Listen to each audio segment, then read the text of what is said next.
हम लोग श्रीमद् भागवतम के तीसरे स्कंद के 7वें अध्याय के 17वें श्लोक को देख रहे हैं। 16वें में आपने देखा था कि उन्होंने मैत्री मुनि के शब्दों का अनुमोदन किया था, प्रशंसा करी थी। साध्वे तद व्याहृतम विद्वन नात्म मायायनम हरे आभाति पार्थम निर्मूलम विश्वमूलम न यद बहि। हे विद्वान मैत्री मुनि, जो आपने ये कहा था, क्या हो गया? लाइट आ गई? हाँ तो चालू कर दिया। आपने ये जीव के बारे में कहा था कि जीव को मोहने वाली माया शक्ति ही उसका आधार है, जो भगवान श्री हरि की है, जिसके कारण से ऐसा प्रतीत होता है जीव को कि भाई वह उसका ज्ञान आदि लुप्त हो गया है। तो वह सही कहा आपने, क्योंकि ये अपर्थम, ये अवस्तुभूत बात है। निर्मूलम, ये मूल शून्य है, और विश्व मूलम नयत भई, अर्थात माया के अलावा और कोई कारण नहीं है जीव के संसार का। ये बात आई थी। अब वो बड़ी मजेदार बात कहते हैं। वो कहते हैं इस श्लोक में जो आज हमारे सामने है, पिछले श्लोकों में मैंने कहा था कि अज्ञान संकटे, मैं बहुत अज्ञान के संकट में हूं, आप मुझे से निस्तार कीजिए। और उन्हें धन्यवाद भी दिया था कि आपने निस्तार कर दिया। तो कहते हैं कि देखिए, जो लोग एकदम बेवकूफ हैं, भोग में पड़े हुए हैं, वह सुखी हैं, या जो भगवत प्राप्ति कर लिए वह सुखी हैं। जो एकदम भोग में पड़े हुए हैं, उन्हें कोई संशय नहीं है कि भोग में सुख है या नहीं है। क्या बात कर रहे हैं साहब, खूब सुख है, आहार निद्रा भय मैथुन लगे हुए हैं, मतलब ऐसा उनको आभास हो रहा है, उसमें वो निश्चिंत पड़े हुए हैं। और जो भगवत प्राप्ति कर लिए हैं, अब इनको, जिनको एक बार कृष्ण बोलने में लग रहा है कि करोड़ों करोड़ों मुख हैं हो और काश हमारे करोड़ों करोड़ों कान हो, तो उनको भी कोई संघर्ष नहीं है। दोनों ही लोग निसंशय सुख का भोग कर रहे हैं। समझ आ रहा है आप लोगों को? कोई संशय नहीं है। भक्ति करने से सुख होता है, हाँ हाँ बिल्कुल होता है भक्ति करने से। और भुक्ति अर्थात भोग करने से सुख है, हाँ यार तुमने यार चखा नहीं है, इसलिए तो है ना। क्या ये देख पा रहे हैं कि नहीं देख पा रहे? जो आदमी भोगों में पड़ता है वो है दुख में, लेकिन उसको संशय नहीं है कि इसमें सुख है। सब खूब इसमें नहीं, संशय नहीं है कि इसमें सुख है, पूरा निश्चिंत है कि सुख है इसमें, इसी में सुख है, कोई संशय नहीं। संशय होता तब उधर उसमें क्यों प्रवृत्त होता? वो खूब खुश है, दारू पी करके खूब जो भी करके। और जो भगवान के शुद्ध भक्त हैं, उन्हें तो भगवान की भक्ति में सराबोर हैं। तो बीच वाले जो हैं वो बेचारे सब संघर्ष करते रहते हैं। देखो ना भाई, भक्ति करते हैं तो अब इतनी बार सुन लिया इंद्रिय तृप्ति जहर है, इंद्रिय तृप्ति जहर, तो इंद्रिय तृप्ति करते हुए भी अब पीछे से बैकग्राउंड में कोई चल रहा, ये गलत कर रहे हो, ये ठीक नहीं है। मान लो कोई भक्त अब सुनी लिया कि प्रसाद खाना है, प्रसाद खाना, अब जाकर चुपके से कहीं जलेबी छनवा ले, तो जलेबी, हर जलेबी के संग उसकी अंतरात्मा बोलेगी, व्हाट इज दैट, भुंजते तु अघम पाप ये पचंत आत्म कारणात्। जो अपने लिए खा रहा है वो केवल पाप खा रहा है। वो कह दीजिए कि ऐसा नहीं हो सकता ऐसा। जैसे अभी देखो, एक व्यक्ति गए कहीं कार्यक्रम में, तो कहे कि वहाँ पे हलवाइयों ने भोजन बनाया और उसको अर्पित कर दिया, अब कुछ हद तक प्रसाद ही है, तो संशय था मन में कि खाना चाहिए कि नहीं खाना चाहिए, यानी खाते हुए भी इंजॉय नहीं कर पा रहे, है ना, है कि नहीं? जैसे मान लीजिए मैं कहूँ कि नमक के संग आपको दूध नहीं पीना चाहिए, तो एक वक्त बता रहे थे कि पहले घर में खूब आलू के पराठे और दूध चलता था, अब अगर दूध पिएगा कोई नमक के संग, मान लो अच्छी चीज़ है, तो संशय होगा कि इसको पीना चाहिए कि नहीं पीना चाहिए, तो आपका मजा नहीं किरकिरा हो गया। भय भी लग, संशय मतलब मजा नहीं आ रहा, इसमें करना चाहिए कि नहीं करना, शायद नहीं करना चाहिए। तो इस प्रकार का संशय उन लोगों को है जिनको ना तो भक्ति का पूर्ण सुख मिला है और भोग से भी विरक्त हुए हैं, और ये हम सभी लोग हैं। ये भी दिख रहा है कि भाई सुन रहे हैं कि भोग में सुख नहीं है, लेकिन फिर भी कुछ भोग की वासना बनी हुई है। और यह भी सुना है कि भक्ति में असीमित सुख है, लेकिन असीमित सुख तो मिला नहीं है। जब असीमित सुख मिला नहीं है तो संशय भी बना रहता है कि क्या मिलेगा या है भी क्या। देखिए, अगर संशय एकदम समाप्त हो गया कि भक्ति में असीमित सुख है, तब तो केवल भक्ति करेंगे। और ये भी संशय समाप्त होगा कि भोग जहरीले हैं, जहर है, तो कभी नहीं पिएंगे। बताइए कि कभी जहर पीते हैं हम लोग? तो इसमें भी संशय बना हुआ है कि बोल तो रहा है शास्त्र, लेकिन मे भी इतना बुरा नहीं है, इतना बुरा नहीं, तो कुछ कुछ चल इधर से इधर, इसमें आदमी संघर्ष करता रहता है। तो इसी चीज को बोल रहे हैं, इसको आगे पढ़ते हैं। सुनते हैं कि हम भगवान के अंश हैं, लेकिन संशय रहता है भगवान के अंश हैं। एक भक्त ने पूछा था ना अभी, भगवान की भक्ति करेंगे तो कमाएंगे कैसे? तो संशय हो गया ना। अब आप ये बताइए कि जिन लोगों के बच्चे हैं, तो क्या उनके बच्चे भी कमाने के लिए जाते हैं? वो तो निसंशय रहते कि नहीं, मस्त रहते कि नहीं? भाई माता पिता है, सुख है खिलाने के लिए। इस जगत के असमर्थ माता पिता पर भी, जो पूर्ण रूप से समर्थ नहीं, विश्वास होने के कारण व्यक्ति निश्चिंत रहता है। और भगवान जो कि सर्व समर्थ हैं, उन पे विश्वास न रहने के कारण व्यक्ति क्लेश भोगता है। यहां मर रहा है, वहां मर रहा है। कोई उत्तर है नहीं ना। तो इसीलिए अच्छा बताइए, जो लोग भी संघर्ष कर रहे हैं, नौकरी कर रहे हैं, ये कर रहे हैं, वो कर रहे हैं, तो संशय है ना कि अरे कैसे जिएंगे भाई, और मां के गर्भ में कौन सी नौकरी कर रहे थे। और पॉइंट क्या है, आप इसको काट नहीं सकते हो, लेकिन एक मन में संशय है कि अब हमारा सबका मेरा मेरा मेरा कैसे पालन करेंगे? अब मैं केवल भक्ति करता रहूंगा तो मेरा कैसे पालन करेंगे? अब सारे घोड़े भी तो नौकरी कर रहे हैं ना, चूहा बिल्ली सब लोग नौकरी कर रहे हैं ना। चिड़िया अजगर करे न चाकरी, पंछी करे न काम, दास मलूक कह गए सबके दाता राम। सुना होगा ना, बड़ा अच्छा है कि अजगर किसी की चाकरी नहीं करता और पंछी कहीं काम नहीं करता। दास मलुक, मलुक दास कोई भक्त हुए इधर है, मलुक पीठ से, तो उन्होंने कहा कि सबके दाता राम। इस पे कथा अगर समय मिलेगी तो सुना दूंगा, लेकिन ये संशय से व्यक्ति बड़ा परेशान रहता है।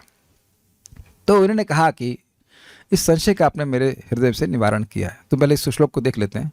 यश्च मूढ़तमो लोके यश्च बुद्धे परम गतः, यश्च मूढ़तमो लोके यश्च बुद्धेः परम गतः, तावुभौ सुख में देते तावुभौ सुख में धेते क्लिश्यन्त्यन्तरितो जनः, तावुभौ सुख में देते क्लिश्यत्यन्तरितो जनः।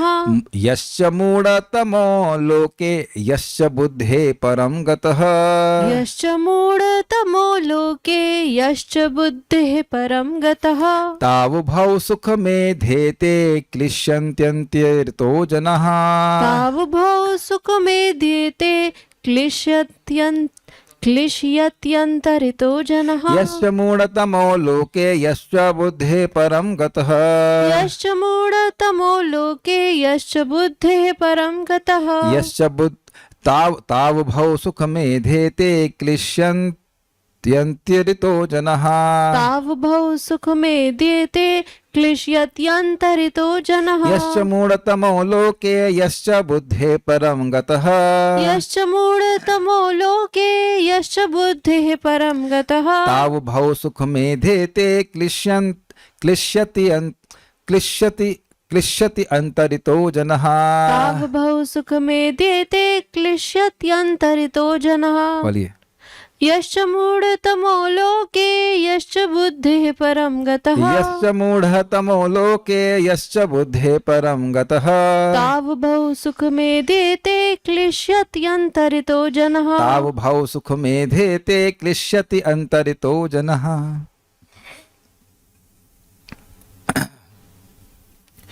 निकृष्टतम मूर्ख तथा समस्त बुद्धि के परे रहने वाले दोनों ही सुख भोगते हैं, जबकि उनके बीच के व्यक्ति क्लेश पाते हैं। ठीक है।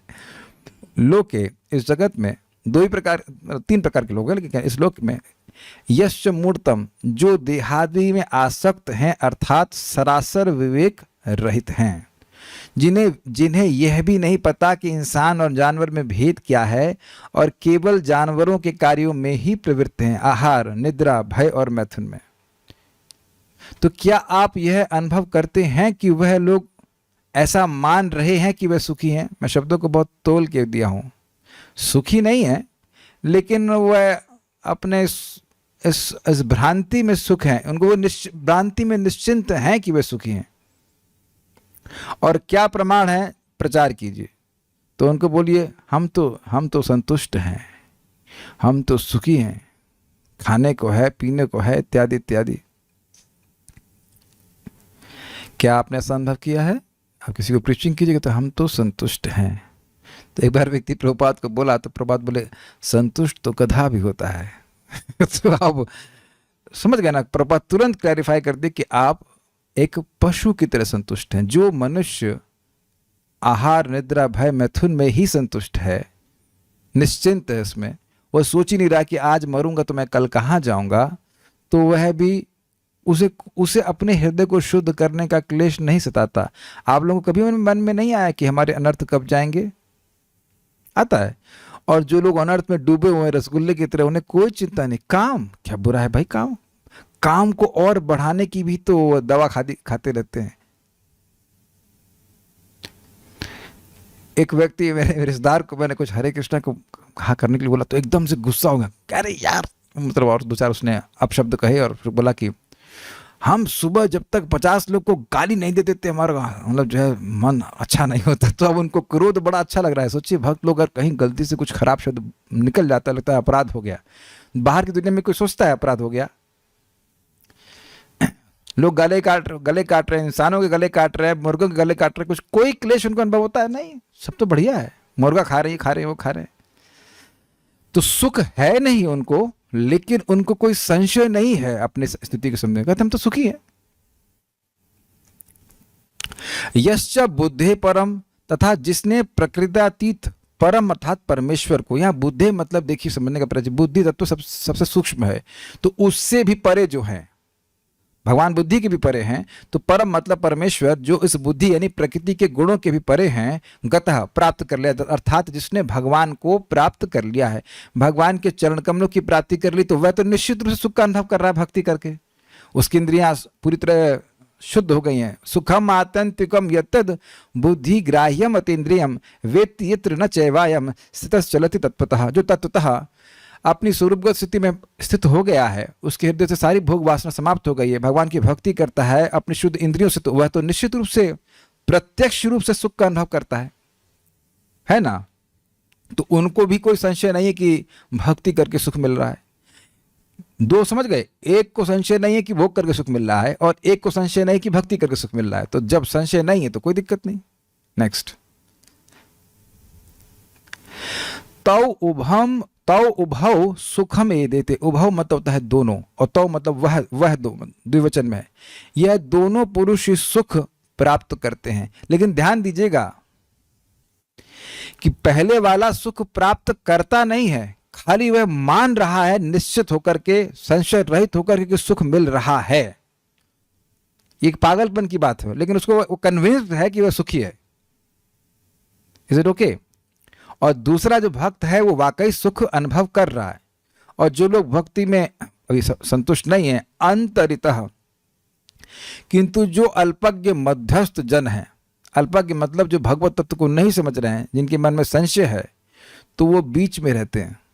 अब आप समझ सकते हैं कि एक पॉइंट को रखा जाए एकदम भोगी, एक पॉइंट रखा जाए पूर्ण योगी, तो बीच में बहुत सारा जोन है। I hope it is something sinking in. हम सभी लोग भक्ति कर रहे हैं, और प्राय क्या हम सभी लोग अंतरितः हैं, बीच वाले ही हैं, लेकिन सभी लोग एक ही लेवल के बीच वाले नहीं हैं। अब जो भक्ति करना शुरू किया वो थोड़ा बीच वाला है, जो भक्ति में आगे बढ़ गया वो कम बीच वाला है। लेकिन जब तक हम पूर्णता शुद्ध नहीं हो जाते, संघर्ष तो रहता है। क्लिश्यति, क्लेश भोगते हैं। एक क्लेश का और कारण आप जानते हैं, पता है कि क्या, हम लोग अपने बीच वालों की बात करें, उनको पता है कि क्या करना है, लेकिन मन नहीं मानता है ना। संघर्ष होता रहता ना, विश्वास, संशय रहता है कि नहीं ऐसा कैसे हो सकता, केवल भक्ति कैसे कर सकते हैं।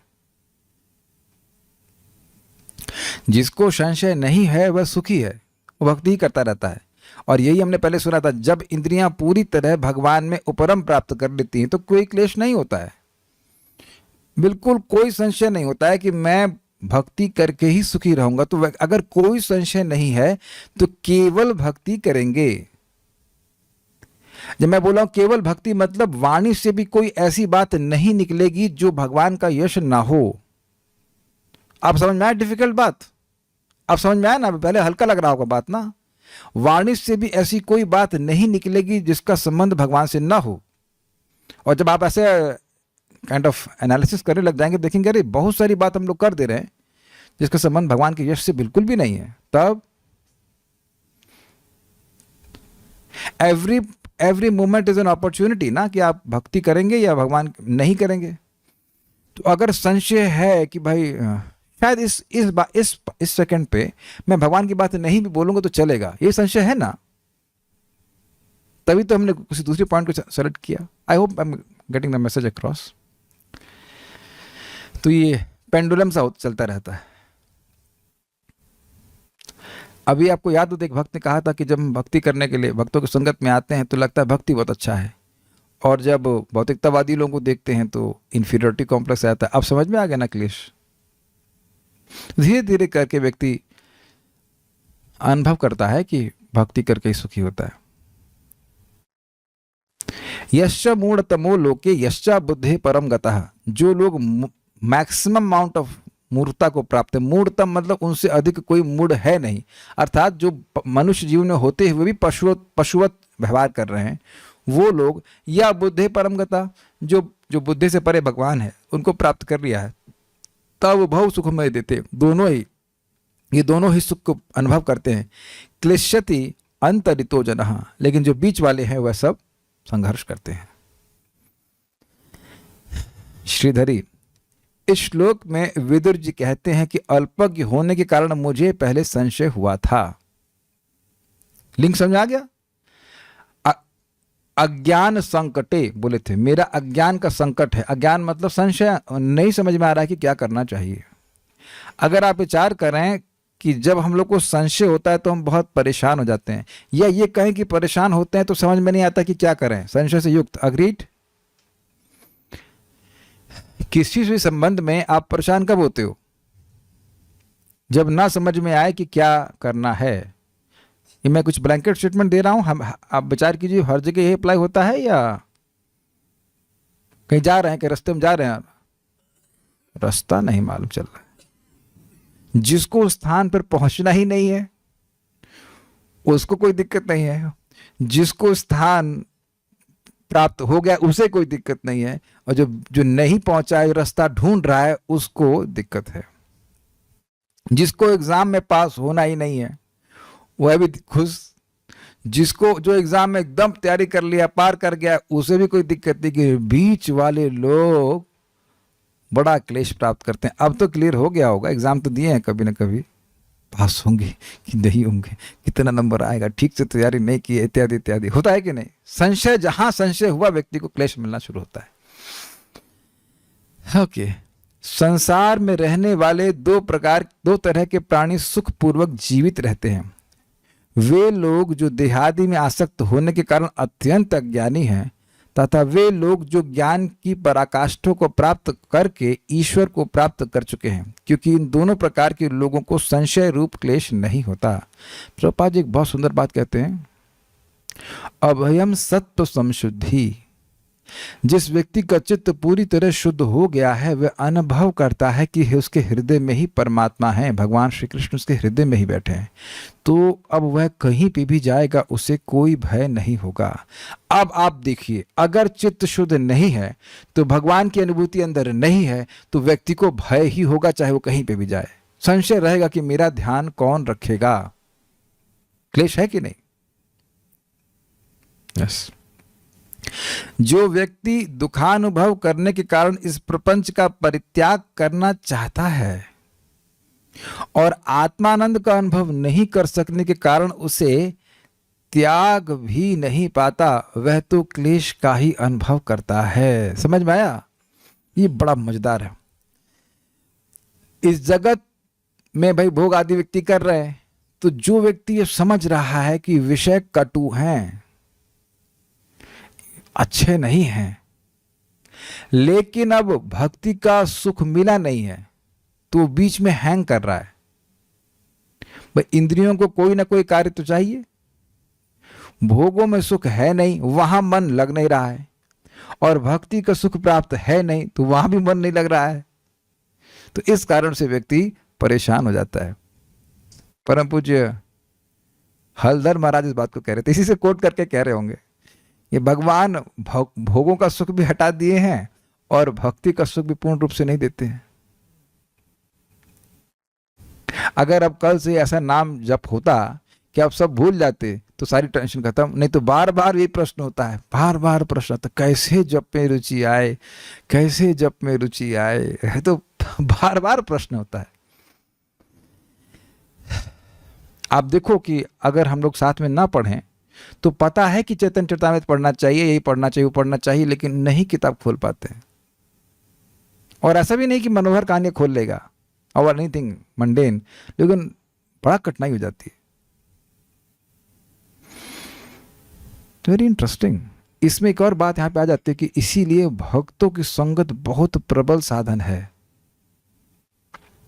जिसमें हम लोग बड़ी आसानी से भक्ति कर लेते हैं।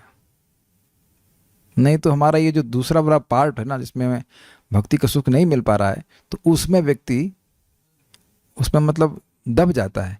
अब आप कहेंगे कि आप तो विरोध वाली बात करते हैं, कहते हैं कि भक्ति तो सुखमय है, आप कहते हैं भक्ति सुखमय नहीं है। देखिए, अनर्थ निवृत्ति तक सुख तो अनुभव होता है, लेकिन प्रकट नहीं। अनर्थ निवृत्ति के बाद आपको प्रकट सुख अनुभव होने लग जाएगा, तो फिर तो कोई दिक्कत नहीं, लेकिन तब तक तो करना पड़ेगा, तब ना अनर्थ नष्ट होंगे। Is it not? करेंगे, भागवत सुनेंगे, तब ना अनर्थ नष्ट होंगे। आप विचार कीजिए ना, मैं नहीं कह रहा हूं कि कोई नहीं पढ़ रहा है, लेकिन समानतः अगर हम साथ में आके ना पढ़ें तो शायद ही कोई व्यक्ति पढ़ेगा। मैं ब्लैंकेट रूल तो नहीं बोल रहा हूं, लेकिन शायद ही कोई पढ़ेगा। अगर पढ़ेगा भी तो उसको ऐसे ही मतलब थोड़ा ऊपर ऊपर से पढ़ के आगे बढ़ जाएंगे। That is quite possible. यहां पे एक नोट दिया गया है पद रत्नावली से, बड़ा अच्छा है। एक मूढ़ या एक परमहंस एक पागल या गहरी नींद में सोए हुए व्यक्ति की तरह सुख अनुभव करते हैं, परंतु मध्यस्थ लोग स्वप्न देखने वालों के समान कष्ट अनुभव करते हैं। उसी प्रकार मैं भी अनुभव कर रहा था। इसका क्या मतलब है? देखिए, एक पागल इस जगत से पूरी तरह से अनभिज्ञ रहता है, वो अपनी दुनिया में रहता है। देखा, वो अपने से बात करता रहेगा पगले की तरह से, कोई मतलब ही नहीं कि बाहर के लोग क्या सोच रहे, उस देह पे कपड़ा है कि नहीं, भोजन मिला है कि नहीं, उसे कोई होश नहीं रहता। या जो बहुत गहरी नींद में होता है, अब उसके लिए भी बच्चा मर गया, बच्चे के एग्जाम में पास हुआ नहीं हुआ, पत्नी से क्या झगड़ा हुआ, या और घर में पैसा है या नहीं है, वह तो सारा कुछ इस गहरी सुसुप्ति अवस्था में गायब हो जाता है ना। तो इन दोनों ही लोगों के लिए दुखों की अनभिज्ञता है। दुख क्या है, वह उनको होशो हवास भी नहीं होता। किसको? एक पागल को, और एक जो गहरी नींद में सो रहा है। ठीक, तो ये दोनों कैसे हो गए? जो मूड है, बिल्कुल बेवकूफ है, उसको भी कुछ पता नहीं है कि वो दुख भोग रहा है, कैसे भोग रहा है, वो पड़ा है अपने बिल्कुल। और परमहंस, उसके तो कोई दुख है ही नहीं, क्योंकि वह इंद्रिय तृप्ति करता ही नहीं, उसकी इंद्रियां तो नैसर्गिक रूप से, प्राकृतिक स्वाभाविक रूप से भगवान श्री कृष्ण की सेवा में लगी रहती। तो दुखों का अभाव को वर्णन करने के लिए यहां पे दो एग्जाम्पल दिए गए, एक पागल का और एक गहरी नींद के व्यक्ति का। बल्कि कहा गया है कि भागवत का सार में रूप में श्लोक को कहा गया, एवं व्हाट इज दैट, एवं व्रतः स्वप्रिय नाम कीर्त्या जाता अनुराग धृत चित्त उच्चै हसति रोदति गायति उन्मादवत नृत्यति लोक बाह्य। जो इस प्रकार से व्रत लेकर भगवान का नाम उच्चारण करता रहता है, वह नाम जिसको अत्यंत प्रिय है, तो जाता अनुराग, उसके चित्त में भगवान के प्रति अनुराग हो जाता है। अनुराग मतलब निरंतर नाम बोल रहा है, लेकिन निरंतर नवीन लग रहा है। समझ गए? बुद्धि पढ़ा, उसको अब नाम में रुचि मिल गई है, वह एक क्षण भी नाम लिए बिना नहीं बोल पाएगा, रह पाएगा। और वह पागल की तरह नाचता है, गाता है, लोगों के ओपिनियन, नित्यति लोक बाह्य, मतलब लोग क्या सोच रहे हैं उससे कोई मतलब नहीं। तो ये पागल जैसे बर्ताव हो गया कि नहीं हो गया? तो वाकई जो भगवान के प्रेमी है वो पागल ही हो जाते हैं, उन्हें मतलब ही नहीं दुनिया में क्या चल रहा है। जैसे प्रहलाद महाराज नाचते थे, गाते थे, उन्हें कुछ होश नहीं रहता था कि बाहर के लोग क्या सोच रहे हैं। तो वैसा वह सुख अनुभव कर रहे थे। खाते पीते भी थे तो केवल अभ्यासवश, ना कि मतलब अरे खाने का टाइम हो गया है। याद रहता ना हम लोग को 5 बज गया, एटलीस्ट मुझे तो याद रहता है 5 बज गया, 9 बज गया, 9 बज गया, 5 बज गया, 9 बज गया, 5 बज गया, 10 बज गया, सोने का टाइम 4 बज गया, उठने का टाइम। उनको उठने सोने का कोई समय नहीं, कुछ समय याद नहीं रहता था। भाई जो व्यक्ति अनलिमिटेड ब्लिस में है उसे क्या याद रहेगा, क्या ही याद करने की जरूरत है। परम पूज्य राधानाथ महाराज बता रहे थे कि जब उनको सर्प से भरे हुए कुएं में फेंका जा रहा था तो वही देख नहीं रहे थे, ये वाला काटेगा क्या, इसमें जहर है क्या, ये तो थोड़ा सा हल्का लग रहा है। ऐसा कोई विचार ही नहीं था, उनको मतलब ही नहीं था कि दुख है क्या जगत में, कुछ भी अनुभव नहीं हो रहा था। ठीक है। या फिर आप देखें जैसे कि जड़ भरत को कुछ डकैत ले गए कि भाई ये तो स्वस्थ है, इसको बलि चढ़ाएंगे, तो वो समझ गए थे बलि चढ़ाएंगे, लेकिन उनको कोई चिंता नहीं थी कि बलि चढ़ाने जा रहे हैं। बताइए कोई हम लोग को बलि चढ़ाने के लिए लेके जाएगा तो आप चीखेंगे नहीं, चिल्लाएंगे नहीं, घबराएंगे, उन्हें कोई चिंता नहीं थी, कोई कुछ भी नहीं। लेकिन जो व्यक्ति स्वप्न में होता है उसे कितना दुख होता है, ये तो आप अनुभव किए होंगे। स्वप्न में पहले एक सबसे खतरनाक बात यह कि हमारा कंट्रोल कुछ नहीं है ना, कुछ कंट्रोल नहीं कि क्या स्वप्न की दृश्य आएगा, उस पर क्या होगा। और अब तो आप देखेंगे कि जितना आप स्वप्न में प्रॉब्लम सॉल्व करने का प्रयास करते हैं, सॉल्व होती ही नहीं। आपने देखा है, अनुभव किया है ये? मान लो स्वप्न में प्यास लग रही हो, अब पिए जा रहे हैं पानी लेकिन प्यास नहीं बुझ रही है। ये बड़ा अद्भुत है स्वप्न की बात, कि सॉल्यूशन भी कर रहे हैं, बिल्कुल सही सॉल्यूशन है। भाई प्यासे व्यक्ति क्या करेगा, पानी पिएगा, लेकिन स्वप्न में पानी पीने से प्यास नहीं बुझती। स्वप्न की समस्याओं को स्वप्न के प्रयास से सॉल्व नहीं कर सकते हैं। तो कह रहे, तो मतलब समस्या बनी ही रहती है। तो कह रहे हैं कि जो लोग बीच में उनके लिए समस्या बनी रहती है। लेकिन भगवान के बारे में बता करके आपने मेरे संशय का निवारण कर दिया। सारादर्शनी विदुर श्लोक द्वारा स्पष्ट कहते हैं कि वे अब तक अविद्या के कारण संशय रूपी दुख में निमग्न थे। जो जीव का संबंध भगवान से है वो न ही जानने के कारण व्यक्ति दुख में ही रहता है, अनाथता का अनुभव करता है। जीव कृष्ण दास कर ले ए विश्वास तो और कोई दुख नहीं।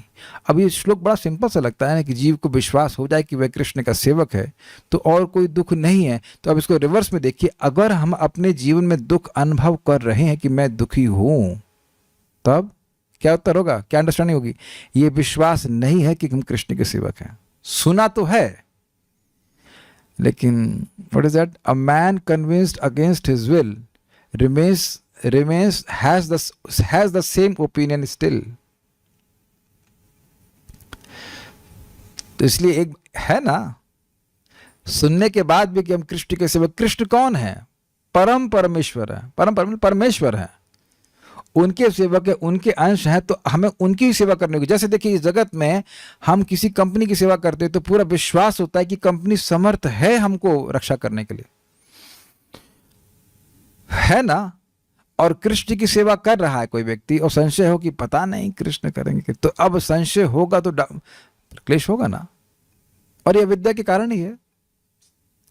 एक व्यक्ति जो पशु के समान मूढ़तम अर्थात अत्यंत मूर्ख है, अर्थात जिसकी विषयासक्त बुद्धि है तथा इस कारण दुख की भ्रामक उपेक्षा करता है। समझ में आए? भ्रामक उपेक्षा है तो वो दुख में, लेकिन वो मान नहीं रहा है कि वह दुख में है। एक व्यक्ति थे, उनको कोलाइटिस था, डायबिटीज थी, हाई बीपी, 1000 तरह की परेशानी। और मैंने पूछा भाई आप संतुष्ट हैं क्या, अपने जीवन से संतुष्ट हैं? कहते हैं हम हैं संतुष्ट, हम संतुष्ट हैं। तो अब क्या संतुष्टि के लिए बच गया बताइए? कोलाइटिस और ये और वो, कोलाइटिस समझते पेट में आव बन जाना था, नहीं क्या क्या बीमारी, अल्सर बल्सर सब हो गया, और उस पर भी व्यक्ति कह रहा है कि मैं संतुष्ट हूँ।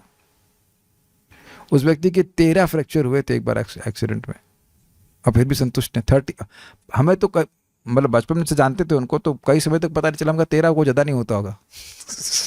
फ्रैक्चर का मतलब समझते नहीं थे। फ्रैक्चर के 13 फ्रैक्चर, सोचिए कितना दर्द हुआ होगा। इतना दर्द भोगने के बाद भी आदमी कह रहा है कि हम तो संतुष्ट हैं।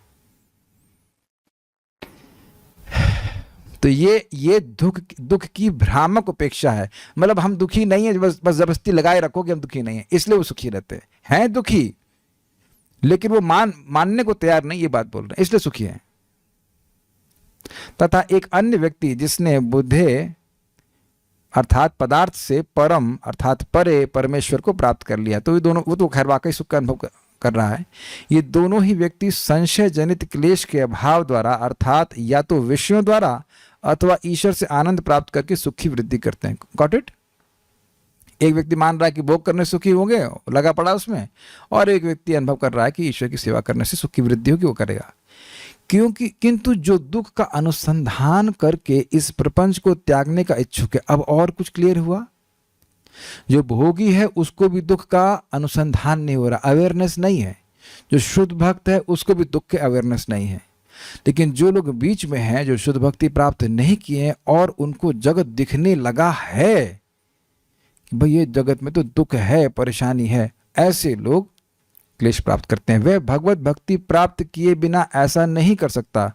अतः जो अंतरित अर्थात मध्यवर्ती है, वह दोनों में से किसी भी प्रकार के आनंद को ना पाकर संशय रूपी सिंधु में निमग्न रहता हुआ क्लेश भोगता रहता है कि कैसे मैं इस जगत में तो सुख नहीं है, लेकिन मैं कैसे सुख की प्राप्ति करूं।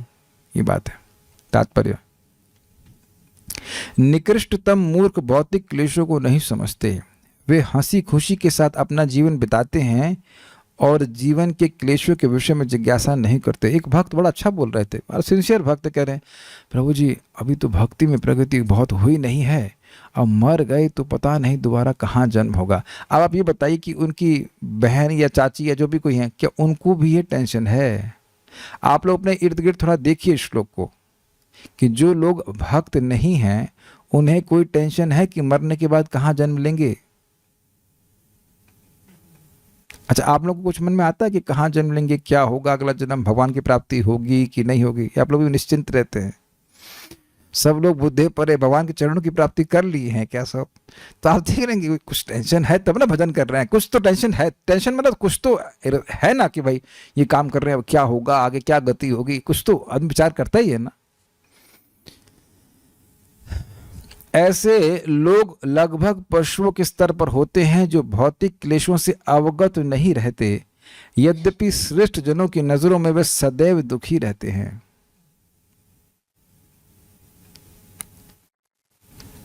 श्लोक था, भूल रहा हूं मैं। दिवाचार थे या राजन कुटुंब भरने नवा, ऐसे कुछ ना एक श्लोक है ना। और भी हम लोग सुखदेव गोस्वामी भी इस बात को बोलते हैं कि श्रोतव्यादीनि राजेन्द्र निलाम संते सहस्रशः अपश्यतामात्मतत्वं गृहेषु गृहमेधिनाम। जो घर में ही मेदा लगाए हुए हैं उनके पास हे राजन परीक्षित हजारों बातें हैं सुनने के लिए, क्योंकि वो आत्म तत्व को नहीं समझ पाते हैं। उसका अगला श्लोक क्या था इसमें? वो कहते हैं कि देहपत्य कलत्रादिषु आत्मसैन्येषु असस्वपि तेषाम पश्यन्नपि न पश्यति, की जो है देह है, देहपत्य कलत्रादिषु आत्मसैन्येषु सत्स्वपि तेषाम प्रमत्त निधनम पश्यन्नपि न पश्यति। तो कह रहे हैं पगले हैं, देख रहे हैं कि बच्चा मर गया, आत्मसैन्येषु जो सेना उसने खुद खड़ी करी है ना, पत्नी बच्चे सब सेना खड़ी करना है ना, और असस्वपि वह सब असत हैं। जब मान लो मृत्यु आ जाएगी तो यह तो नहीं कहेगी पत्नी कि हम बचा लेंगे या बच्चे बचा लेंगे, वो सारे सैनिक पहले ही गिर जाएंगे। ये एक और भी अर्थ है कि वह देखता है कि उसके सामने ही पत्नी की मृत्यु हो गई, बच्चों की मृत्यु हो गई, लेकिन वह क्या तेषाम प्रमत्थ निधनम, उनका निधन देखते हुए पगला, देखते हुए भी नहीं देखता कि मुझे भी देह छोड़ना पड़ेगा।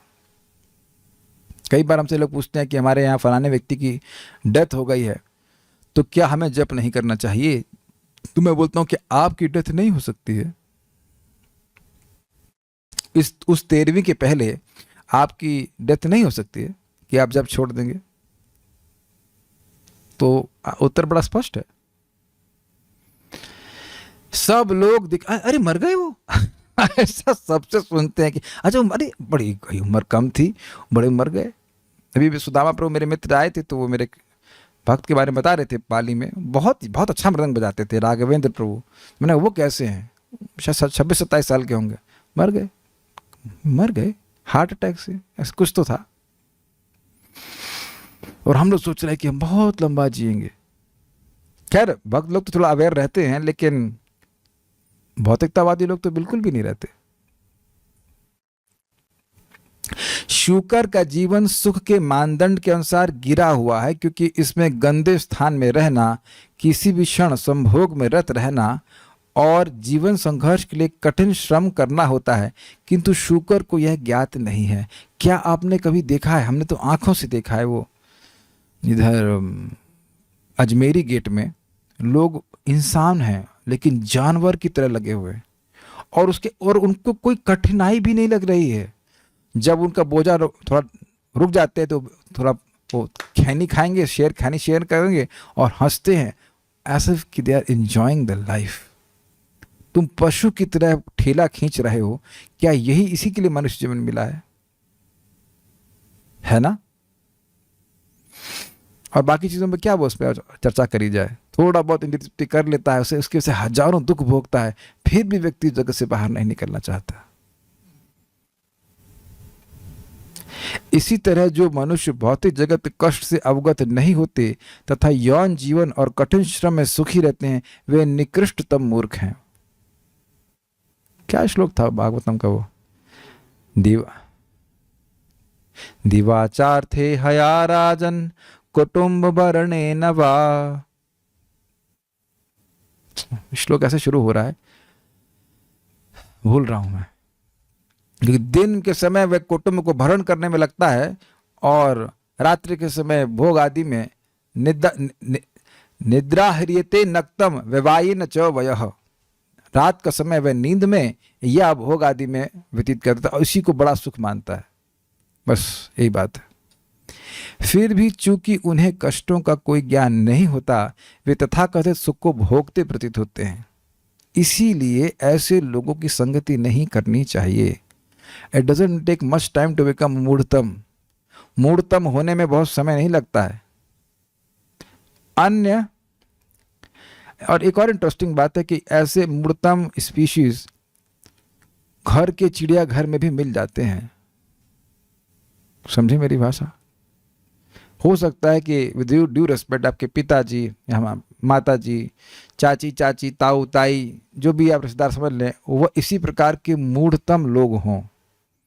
और आप ये बताइए कि अगर हमारा कोई व्यक्ति काउंसलर है तो क्या मूढ़तम व्यक्ति को काउंसलर सेलेक्ट करते हैं? हमारे सलाहकार कौन है? जो सबसे, कोई कहे आपका सलाहकार कौन है? जो सबसे मूर्ख है उसको हमने एक सलाहकार के रूप में चुना है। तो अब आप कौन हैं? ये हम कौन है बताइए आप? कुछ समझ में आ गया मैं क्या कह रहा हूं? ना, बड़े अच्छे व्यक्ति हैं, अच्छे तो हैं। भागवत की दृष्टि से देखिए ना कि मूढ़तम है कि वह, हमको बहुत कभी कभी क्रोध आ जाता है कि जब हमको हमारे भक्त आकर बोलते हैं, प्रभु जी हमको तो वो बोल रहे थे कि तुम अपनी व्हाटएवर रिस्पॉन्सिबिलिटी से भाग रहे हो, तुम तो ये कर रहे हो, तुम वो कर रहे हो। तो क्या भागवत एक अक्षर भी दिमाग में नहीं घुसा कि क्या चीज महत्वपूर्ण है? उसके लिए क्या मुझे अलग से बताने की जरूरत है कि क्या चीज महत्वपूर्ण है?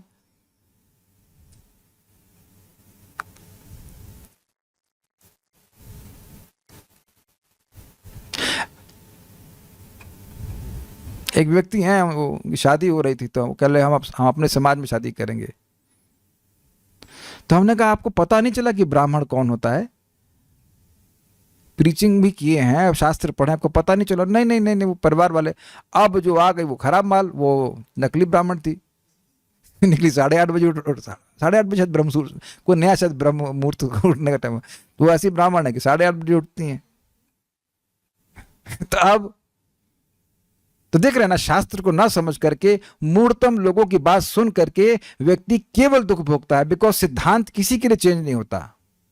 जो सिद्धांत है सो सिद्धांत है, भक्त के लिए भी अभक्त के लिए भी। ये तो बेवकूफी है ना। आप कह दो कि मैं कर्म था, ये था, वो था, तुम सारे कर्म तुम भागवत करके भूल ही गए।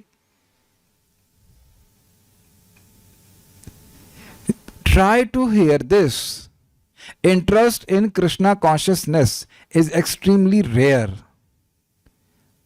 कृष्ण भावनामृत में रुचि ये अत्यंत अत्यंत दुर्लभ है। भगवान स्वयं स्टैटिस्टिक्स दे रहे हैं, द्वापर युग के समय में, जब भगवान थे तो कलयुग का प्रवेश नहीं था। ध्यान रखना इस बात का, जब भगवान इस धरती पे थे कलयुग की हिम्मत नहीं थी प्रवेश कर जाए।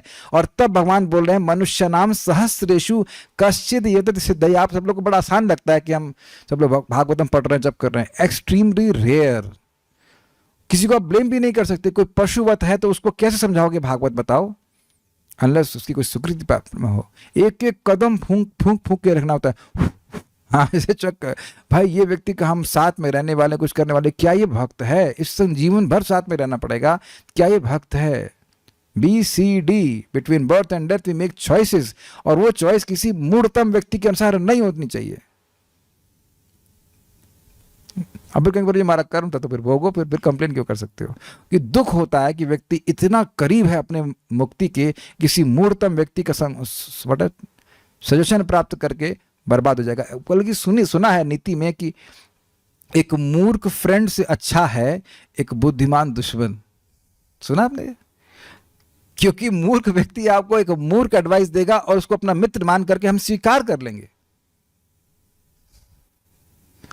इसलिए प्रभुपाद जी के ग्रंथों को पढ़ना सुनना चाहिए, आवश्यक है। हमें प्रभुपाद के द्वारा एडवाइस मिल रही है, तो चेक कीजिए कि कोई व्यक्ति आपको एडवाइस दे रहा है तो वो क्या मूर्तम तो नहीं हो गया।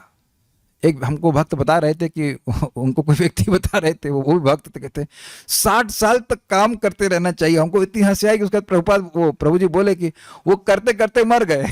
करते करते मर गए। शास्त्र तो नहीं कह रहा है कि आप 60 साल तक मरते रहो ऐसे ही।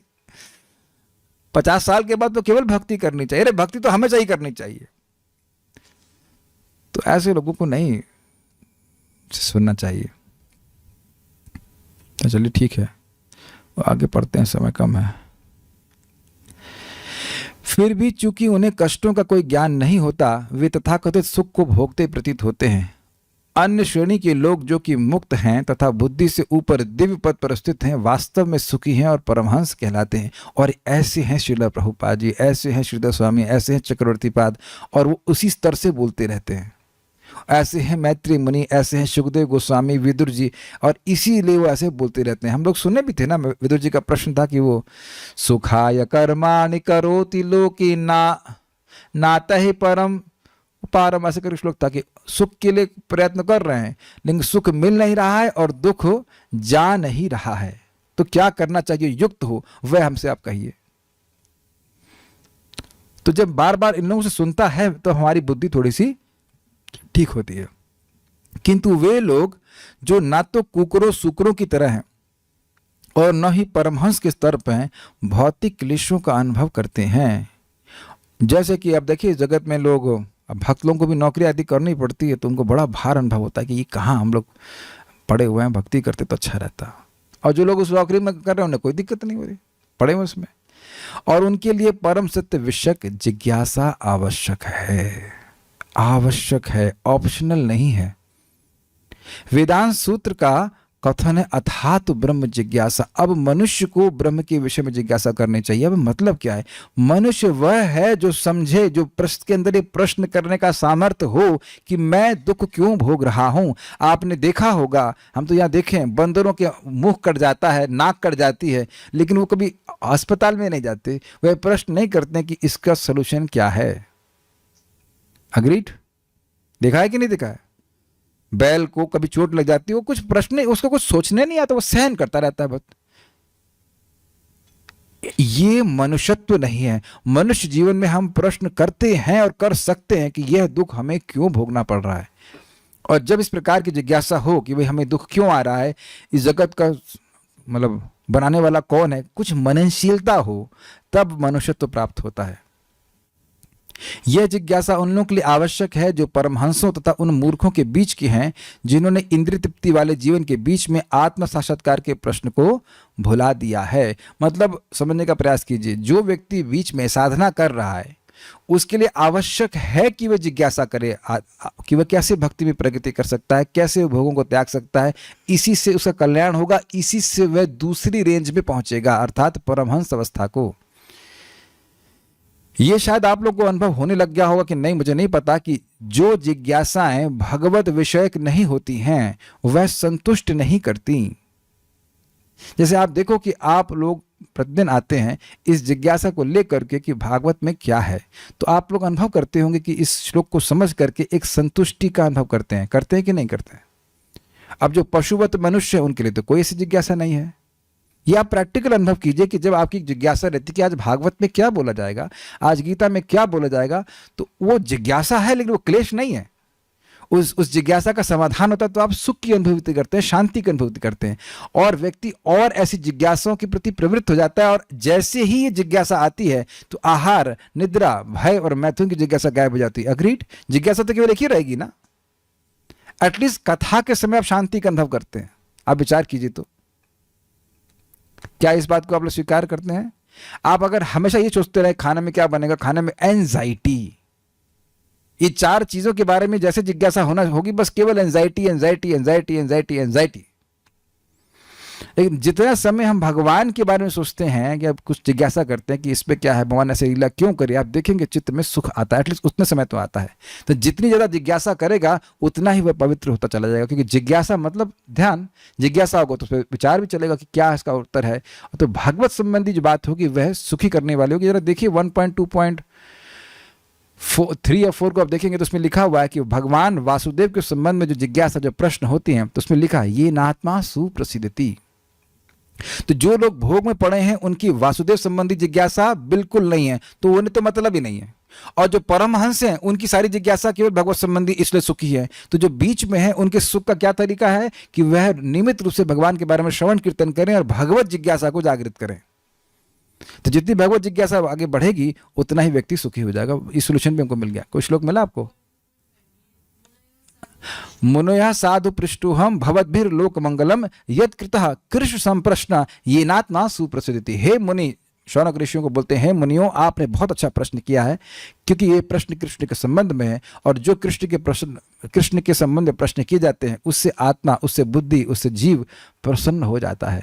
तो आप समझ गए होंगे कि परमहंसों के सुखी होने का कारण क्या है? उनका मन, उनकी जिज्ञासा लगातार भगवान में लगी रहती है। जिज्ञासा मतलब मन उनका लगा रहता है।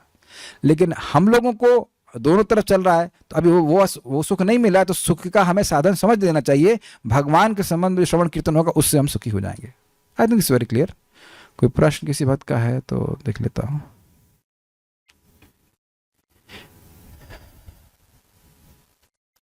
ऐसा क्या करें कि जो लोग बीच में फंसे हुए हैं वे सुख का अनुभव करें और दुख जो संसार में व्यक्ति के लिए आवश्यक है कम मात्रा में प्राप्त करें? पता नहीं क्या प्रश्न कर रहे हैं। बहुत सिंपल है, भगवान की भक्ति करिए, उससे सब सॉल्व हो जाएगा। So will stop now. Shrimad Bhagavatam की जय, श्रील प्रभुपाद की जय, ताई घोर प्रेमानंद। एक बार कोई प्रश्न किसी ने और कुछ कर रहे हैं। आज से 5 वर्ष पूर्व मैंने जिज्ञासा को संशय से कन्फ्यूज कर लिया था और खुद को नाश कर लिया। बस गीता का एक श्लोक ध्यान में रख के कि संशयी पुरुष की न इह लोक में न परलोक में शांति मिलती है। अच्छा, तब संशयी पुरुष को ना यह लोक में ना परलोक शांति मिलती है। तो पता नहीं आप क्या कहना चाहते हैं, ये भी समझ में नहीं आया। Okay, so will stop now.